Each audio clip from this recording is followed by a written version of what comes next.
Hello नमस्कार. हा माझा पहिलाच ब्लॉग आहे. तर तुम्ही सर्वांनी प्लीज मला सपोर्ट करा ना. मी पण तुमच्यासारखी एक हाऊसवाईफ आहे. माझं डेली रुटीन मी तुमच्यासोबत शेअर करत जाईल, तर मला प्लीज सपोर्ट करा.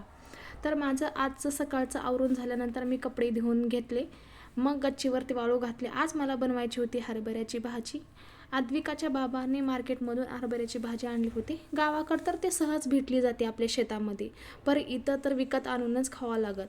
एवढी महाग होती ना, त्याच्यामधली अर्धी भाजी खराब निघाली आणि अर्धीच चांगली निघाली. मग तेच मी कसं बसं नीट करून थोडीशीच भाजी चांगली निघाली ते तव्यामध्येच चांगलं व्यवस्थित धुवून घेतले. मग त्याच कढईमध्ये थोडंसं मिरच्या भाजून घेऊन तेल ते टाकून जिरा मोहरी आपले जे बेसिक मसाले आहेत आणि मी वाटलेला मिरच्याचा ठेचा घालून हरभऱ्याची भाजी घालून व्यवस्थित त्याला परतून घेतले. त्यामध्ये पुन्हा मग मी शेंगदाण्याचं कूट ॲड केले. व्यवस्थित 5 मिनिट वाफेवर त्याला परतून दिले.